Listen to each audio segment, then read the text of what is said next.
E aí, por que os jogos retrô ainda continuam tão populares nos dias de hoje?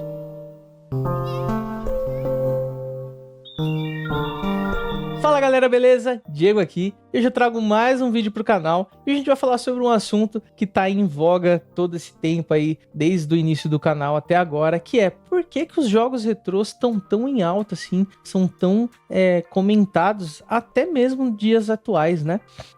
Eu acho que isso é um assunto que tá ganhando força, tá crescendo bastante, mas eu queria comentar aqui com vocês. Mas antes de mais nada, eu não posso esquecer de pedir, você que não é inscrito aqui nesse canal, não se esquece de se inscrever. Vamos lá, cara, a gente tá chegando a 400 inscritos e isso tem me animado demais. Em tão pouco tempo a gente criar uma comunidade tão legal assim. Por isso, muito obrigado para você que tá aqui inscrito, mas você que não tá, vamos lá, se inscreve, bora crescer junto. E eu vou te pedir duas coisas. Já senta o like nesse vídeo pro YouTube poder entregar esse vídeo para mais pessoas. E a segunda coisa é, compartilhe com seu amigo que gosta de falar sobre os assuntos que a gente aborda aqui no canal. Como consoles retrô, colecionismo, games modernos, Xbox, PlayStation, Nintendo Switch, tudo aqui a gente troca uma ideia e vai fundo nesse assunto, beleza? Sem mais delongas, bora pro vídeo. Os jogos retrô continuam a ter uma base de fãs fiel e crescente, mesmo nos tempos de hoje, depois de tantas décadas dos seus lançamentos. Mas você já se perguntou o que torna esses jogos antigos tão especiais a ponto de permanecer tão populares quanto hoje? Eu queria explorar com vocês um pouco esse assunto e trazer aqui um pouco da minha opinião de alguns pontos e aspectos que eu acredito que faz com que os jogos retrô estejam tão em altas até mesmo depois de 20, 30 anos do seu lançamento. O primeiro deles, a gente vai falar, como eu já falei várias vezes aqui, não vou me ater tanto nesse tópico porque é um tópico que eu já discuto muito, mas com certeza é a nostalgia e as suas memórias de infância. Uma das principais razões para a popularidade dos jogos retrô é a nostalgia, sempre foi. Para muitos jogadores que cresceram como eu, cara, nos anos 90, nos anos 2000, cara, você cresceu com aqueles títulos que marcaram uma geração e foram as portas de entrada pro que a gente vê hoje. Cara, Legend of Zelda Link to the Past, Sonic the Hedgehog, cara, Super Mario, Crash Bandicoot, Banjo-Kazooie, todos esses jogos nasceram lá atrás e nós levamos isso até os tempos de hoje com carinho, com sabe, saudade de uma época e que a gente viveu de, cara, assim, eu posso dizer, a melhor época que nós vivemos é a nossa infância. Então isso, cara, acaba gerando esse sentimento nostálgico que faz ficar em alta. Você que assiste o canal aqui, acompanha, que tem menos de 18 anos, muito provavelmente você pegou a geração 360 para frente, foram os seus consoles, primeiros consoles. Você que tem 18 para cima, ali seus 20 e pouquinhos, cara, você pegou PlayStation 2, pegou até um pouquinho do PlayStation 1. Então, cara, são muitas coisas. Pô, o PlayStation 1 tá fazendo 30 anos em 2024. Você sabe que loucura que é essa? Ele é um ano mais novo que eu só. Isso é surreal. E, cara, a nostalgia realmente exerce um desempenho muito importante para que a gente possa gostar desse mundo retrô, desses jogos retrô, e que a gente retorna a sentir, né, essa conexão com esse tempo gostoso que a gente tinha. Segundo tópico, sem dúvida nenhuma, cara, é o que realmente, na minha opinião, depois da nostalgia, é o que realmente pega, cara. Que é a jogabilidade, cara. A jogabilidade simples e divertida que esses jogos tinham, né? A simplicidade dos jogos retrô é uma característica, cara, que, desculpa, atrai todo mundo. Eu duvido você colocar o Super Mario pra qualquer criança. Vamos lá, a Nintendo lança Super Mario hoje em dia torto a direito, né? É a rodo sai Super Mario. Principalmente os side-scrollings, né? Como teve agora o Super Mario Wonder, que é um jogaço. Se você jogar na mão da criança um Super Mario World de Super Nintendo, ela vai jogar, cara. E ela vai saber jogar, e ela vai se divertir com o jogo. Por quê? Porque a jogabilidade é palatável para as pessoas. É simples, descomplicada. Cara, os jogos mais antigos, devido à sua mecânica, pode ser que na época do lançamento eles não eram tão difíceis assim, mas também não era tão complicado ao ponto de você não querer jogar. Muito pelo contrário, era muito mais gostoso. Eu acho que a Nintendo sempre foi muito pioneira nisso. A Nintendo sempre foi muito focada focada nos jogos família, nos jogos divertidos. Então, pra ela é um pouco mais simples, né? A SEGA também com o Sonic, com o Alex Kidd, veio, cara, e trouxe uma simplicidade nos games que fazia ser gostoso. A Sony, no Play 1, também trouxe vários jogos simples de se jogar. Então, os jogos retrôs dessa época faz todo sentido. Por quê? Porque os jogos são diferenciados, né? E, cara, diferente dos jogos modernos, jogos atuais que a gente tem, a gente não precisa ter aqueles longos períodos de tutoriais, de como que a mecânica funciona, porque você tem que saber atirar, você tem que saber desviar do inimigo igual é no Dark Souls, você tem que saber acelerar o carro pra pegar na curva ali e acertar a curva certinha, senão você vai se lascar. Então, pra dominar os jogos atuais é muito mais simples. Mas, cara, um Super Mario do Super Nintendo é tão simples, cara. A jogabilidade é tão simples, tão fluida e tão objetiva que faz você ter prazer em jogar aquele jogo, né? Eu acho que é uma das facilidades do jogo retrô, é você poder entrar nisso. E eu vou citar um exemplo aqui, só pra gente poder terminar essa parte. E, assim, é um exemplo atemporal. É um exemplo que se você pegar hoje, você vai jogar. Se seu filho pegar hoje, ele vai jogar. Se seu sobrinho pegar hoje, ele vai jogar. Se sua mãe pegar hoje, seu pai, seu avô, sua avó, ele tem um pouco mais de facilidade com tecnologia, ele vai poder jogar. É um Tetris. Cara, que pessoa não jogou Tetris na vida? Lembra aqueles brick, aqueles consolezinhos? Eu vou botar uma foto bem aqui, ó.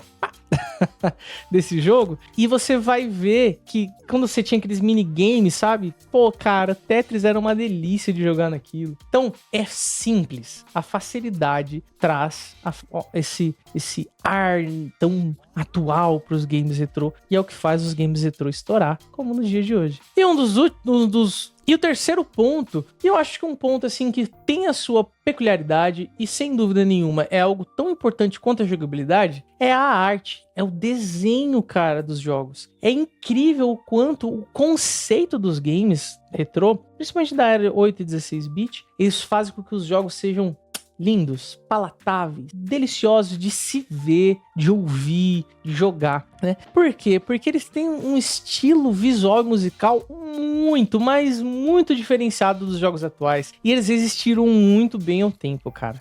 Assim, sem dúvida nenhuma, eu acho que a geração 8 bits e 16 bits, por ter esse apelo retrô, nostálgico, do gráfico, do som, nos traz uma facilidade a mais de poder jogar, né? Os sprites ali um pouco mais... não precisa ser tão detalhado, mas, cara, cria uma estética única, cria uma referência. Hoje, se você pega um joguinho atual que é feito nessa vibe 8 16 bit, você se deleita, porque continua bom, cara. Zelda, mano, A Link to the Past, era lindo de se jogar. Yoshi Island, cara, é o jogo mais bonito do Super Nintendo. É o jogo que o gráfico salta na sua cara, né? De tão bonito que é, cara. Pra mim, assim, é uma das coisas mais excelentes de se ver, né? No game retrô, assim, né? Pra ele estar tão em alta hoje em dia, sem dúvida nenhuma, a sua arte conceitual dos anos 80, 90, até dos anos 2000, né? Que a gente já pode estar falando aqui de PlayStation 2, que também já é retrô, é única e incrível. Assim como também a gente pode trazer o exemplo do 64, que inovou com o 3D ali, com o Super Mario 64. A gente pode olhar ali um pouco do que ia se tornar hoje os games, e isso pra mim é demais. O quarto ponto que traz os games retrô a estar tão em alta hoje em dia, sem dúvida nenhuma, é o colecionismo, né? É o que a gente fala aqui no canal, é o que a gente conversa, troca uma ideia, que é, cara, você poder colecionar esses jogos. Eles ganharam valor, foi agregado um valor nos jogos retrô por causa do colecionismo. E colecionar jogo retrô, cara, se tornou praticamente um mercado, assim, muito caro, convenhamos, já tem vídeo falando sobre isso, que eu acho caríssimo, mas enfim, né, quem sou eu pra falar alguma coisa?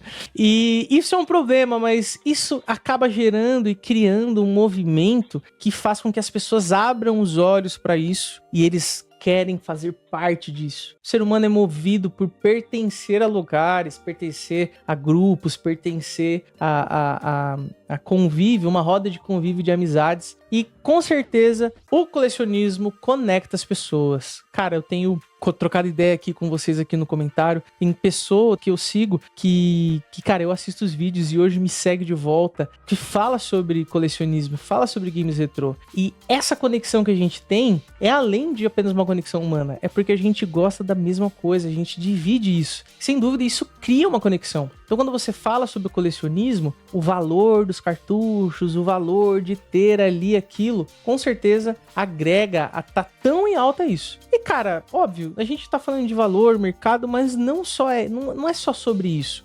Existe o prazer do colecionismo. Eu sempre falo muito isso aqui, né? Tem um vídeo que eu vou deixar aqui no card, inclusive, que eu falo sobre você é um colecionador ou um acumulador. O fato de você ter aquela coisa física na sua mão, de ter o gosto de jogar, sem dúvida nenhuma, é algo que faz aflorar esse desejo atual das pessoas de terem consoles e games retrô na sua casa, na sua coleção, sem dúvida nenhuma. E o quinto e último ponto que a gente vai falar aqui, sem dúvida nenhuma, é a conexão com a história dos games. Como que os games retrô conectam a gente, cara, com aquilo que a gente gosta, mas desde os tempos primórdios. Cara, é muito louco você pegar hoje, vamos dar um exemplo aqui, um jogo lá, no moderno, Wukong. Cara, gráficos incríveis, jogabilidade incrível, mas você vê a evolução desde lá de trás, pré-Atari, Kupong, aquele ColecoVision que o pessoal fala tanto, até chegar ao Nintendo 8-bit, até chegar ao Super Nintendo, PlayStation 1, PlayStation 2, Xbox 360, Xbox One, Series X, PS5. Até chegar a essa geração, teve um começo. E quando você começa a experimentar esses jogos e viver isso, cara, isso te traz uma conexão com aquilo que você nem viveu aquilo e você tá se conectando com aquilo de alguma forma. É muito bom, cara. Eu acho muito legal. E os jogos retrô oferecem mesmo essa conexão com essa parte importante da história, né? Cara, tem vários jogos que deixaram um legado e um legado incrível pra hoje em dia. Cara, você já parou pra pensar o legado que o Legend of Zelda Link to the Past e o Super Mario Bros. Deixou? Como eles evoluíram de um joguinho 2D ali, olhando ali por cima, o Super Mario Bros, o side-scrolling 2D, o quanto eles evoluíram até chegar hoje num Breath of the Wild, que é um dos melhores Zeldas que já lançaram. Claro, Ocarina of Time é o ápice dos jogos de Zelda, mas a evolução que teve para chegar até aonde o Breath of the Wild chegou é muito grande. E sem dúvida nenhuma, você poder reviver, experimentar, sentir isso, cara, é um prazer que nós que jogamos games, seja moderno, seja retrô, só jogando esses jogos antigos a gente sente essa conexão e sente essa diferenciação de geração para geração. Então é isso, gente. A popularidade dos jogos retrô vai muito além do que só nostalgia, né? É uma combinação de jogabilidade acessível, arte atemporal, valor de colecionismo e uma conexão muito importante com a história dos videogames que nós vivemos até hoje. E eu tenho certeza que você já foi marcado por vários desses jogos que a gente está falando, por várias dessas gerações, e é por isso que você curte, gosta de consumir, gosta de assistir esse conteúdo de jogos retrô. É por isso que os jogos retrôs estão tão em altas hoje em dia. Queria agradecer você que assistiu até aqui. Muito obrigado. Cara, vocês têm sido incríveis mesmo todo esse tempo. Eu não imaginava que a gente ia conseguir agregar tantas pessoas e tanto valor aqui pro canal. Esse que eu digo que é o meu hobby, né? Mas é um hobby muito gostoso, porque eu sempre quis ter amigos e poder conversar sobre videogame da minha maneira, expor aí pra vocês a minha opinião sobre essas coisas, e eu gosto muito disso. Gosto muito dessa reciprocidade que a gente tá tendo. Por isso, você que ainda não é inscrito no canal, se inscreve aqui. Cara, isso ajuda demais. Compartilha com seu amigo esse vídeo se você gostou do assunto. Principalmente, deixa aquele like aí para ajudar o YouTube a impulsionar esse vídeo para mais pessoas. Se você não gostou, não tem problema, pode deixar o dislike. A gente tá aqui para crescer junto. E, como sempre, muito obrigado mais uma vez. Até a próxima.